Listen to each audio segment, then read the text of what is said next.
လာအကြောင်းတရားတွေနဲ့ပြည့်စုံအောင်နေထိုင်နိုင်တဲ့နေ့ရက်တွေကိုပိုင်ဆိုင်နိုင်ကြပါစေရှင်။ Fenora ပါ။ဒီနေ့ဝေမျှပေးခြင်းတဲ့အကြောင်းလေးတစ်ခုရှိပါတယ်ရှင်။ဒါကတယောက်တည်းရက်တည်ရှင်သန်နိုင်ခြင်းနဲ့တယောက်တည်းရက်တည်ရှင်သန်နိုင်မှုဆိုတာကသိတော့မလွယ်လာပါဘူး။အဓိကအချက်ကတော့ကိုချစ်တတ်ဖို့လိုအပ်ပါတယ်။ကိုယ့်ရဲ့ဖြစ်တည်မှုကိုလက်ခံပြီးဖို့လိုအပ်ပါတယ်။ကိုချစ်မယ်။ကိုယ့်ရဲ့ဖြစ်တည်မှုကိုလက်ခံတယ်။ကိုယ့်အလုပ်တွေကိုကြိုးကြိုးစားစားဆောင်ရွက်မယ်။အနားယူလိုက်တဲ့အချိန်မှာလည်းစိတ်ချလုံခြုံစွာနဲ့အားရပါရအနားယူလိုက်မယ်။ကျမတို့လုတ်ခိုင်လိုက်တဲ့နေ့စဉ်လုပ်ရတဲ့အလုပ်တွေကိုလည်းဝမ်းမြောက်ဝမ်းသာနဲ့ရှင်လန်းတက်ကြနေမယ်။နောက်တစ်ခါနေ့တိုင်းစားသုံးနေရအစာအာဟာရကျန်းမာရေးဖြစ်တဲ့အတွက်ကြောင့်ကျန်းမာရေးနဲ့ညီညွတ်မျှတတဲ့ဟာတွေကိုတယောက်တည်းနေပြီမယ်။မိသားစုနဲ့နေတော့အတိုင်းပဲ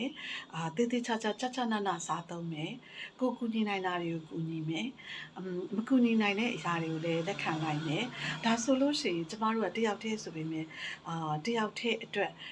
ဘာမှစိတ်တော့ကမဖြစ်တော့ပါဘူး။နောက်တစ်ခုအရေးကြီးတဲ့တစ်ချက်ရှိပါတယ်။ဒါကကို victim life ကိုမခံစားမိဖို့အရေးကြီးပါတယ်။ငါ့ကိုချစ်တဲ့သူမရှိဘူး။ငါကတော့အလုံးနဲ့ဝေးနေတယ်။တယောက်တည်းပဲငါဘဝကြီးအထီးကျန်လိုက်တာဆိုတဲ့အဲ့ဒီအတွေးတွေကိုဖိထုတ်လိုက်ပါမယ်။အကြောင်းတရားတွေကဒီချိန်မှာဒီလိုရှိပေမဲ့အမြဲတမ်းအဲ့လိုဖြစ်မနေပါဘူး။ဒါကြောင့်ကို victim life ထဲမှာ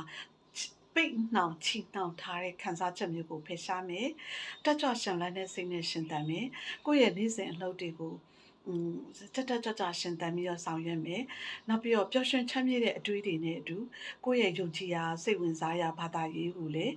ကိုယ့်အတွက်စိတ်ချလုံခြုံမှုဖြစ်အောင်နေတတ်မယ်။ဒါဆိုလို့ရှိရင်ကျမတို့ကတယောက်တည်းရှင်သန်ရတယ်ဆိုပေမဲ့လို့လေစိတ်ဆင်းရဲကိုဆင်းရဲမဖြစ်ပါဘူး။ဒါဆိုတယောက်တည်းနဲ့အေးချမ်းပျော်ပျော်ရွှင်ရွှင်ရှင်သန်နိုင်ပါတယ်ဆိုတာပါ။ရရှိနေတဲ့ဘဝလေးမှာအပေါင်းအသင်းနဲ့နေရတယ်မိသားစုနဲ့နေရတယ်ဆိုလေကိုမိသားစုလေးကိုတတ်မှုထားချစ်တတ်ပေးပါစေတယောက်တည်းနေရတဲ့ခါကျရင်လည်းစိတ်ချမ်းသာပျော်ရွှင်အောင်ရည်တည်ပေးနိုင်ပါစေမင်္ဂလာပါရှင်